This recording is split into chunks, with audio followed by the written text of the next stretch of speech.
నమస్తే. స్క్రీన్ మీద కనపడతా ఉన్నారు కల్వకుంట్ల కవిత. ఇప్పటికి 3 నెలలు దాటింది. జైలుకి పోయింది. తీహార్ జైల్లో ఉంటుంది. మరి ఎందుకు ఉంటుందో అందరికీ తెలిసిపోయింది. విషయం అందరికీ తెలుసు.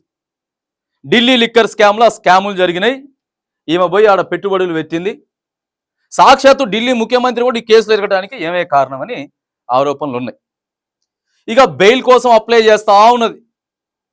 లాయర్లను పెట్టినరు. తర్వాత ఎన్ని విధాలుగా ప్రయత్నం చేయాలో అన్ని విధాలుగా ప్రయత్నం చేస్తూ ఉంటే మళ్ళీ ఈ రోజు కూడా ఒక తాజా తీర్పు ఒకటి వచ్చింది. మళ్ళీ బెయిల్కి సంబంధించి ఓ పక్క ఈడీ సిబిఐ రెండు ఒకదాని తర్వాత ఒకటి ఇక ఛార్జ్ షీట్లు వాళ్ళు దాఖలు చేస్తూనే ఉన్నారు.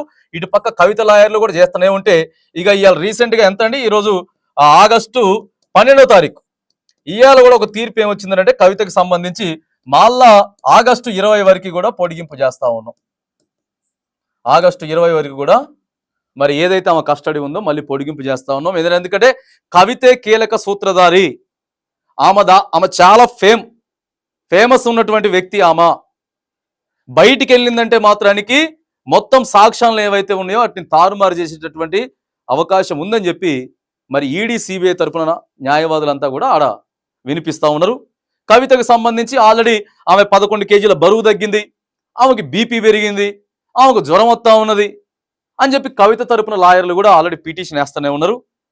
మరి ఇప్పుడైతే మేము బెయిల్ ఇవ్వలేం, ప్రస్తుతం ఉన్నటువంటి పరిస్థితులలో బెయిల్ అయితే ఇవ్వలేము అని చెప్పి ఇవాళ కోర్టు కూడా మరొక తీర్పు ఇచ్చింది. చూడాలి, మళ్ళీ 20వ తారీఖుకి ప్రొలాంగ్ అయింది. మరి 20వ తారీఖు అయినా వస్తుందా? కానీ ఎక్కువ శాతం కూడా ఇప్పుడు ప్రస్తుతం ఉన్నటువంటి రాజకీయ వర్గాలలో ఇక కవితకి బెయిల్ వచ్చేటటువంటి అవకాశాలు ఉన్నాయి. కవితకి బెయిల్ రావచ్చు, అతి తొందరలోనే రావచ్చు అని చెప్తున్నారు. కొంతమంది ఏమో ఇక ఢిల్లీ ఏదైతే ఎన్నికలు ఉన్నాయో, సార్వత్రిక ఎన్నికలు, సాధారణ ఎన్నికలు ఉన్నాయి ఢిల్లీ రాష్ట్రంలో, ఆ ఎన్నికలు అయిపోయిన తర్వాత కవిత బయటకు వస్తుందని చెప్తా ఉన్నారు. మరి చూడాలి మరి ఏం జరుగుతుంది, ఎట్లా పోతారు ముందుకి కవిత తరపు లాయర్లు, మరి ఇంకెట్లా వాదించబోతా ఉన్నారు అనేది కూడా మరి ఈ నెల 20వ తారీఖు వరకు మాత్రం కవితకు కస్టడీ పొడిగించినటువంటి విషయం అయితే మనకి ఈరోజు క్లియర్గా కనబడతా ఉంది.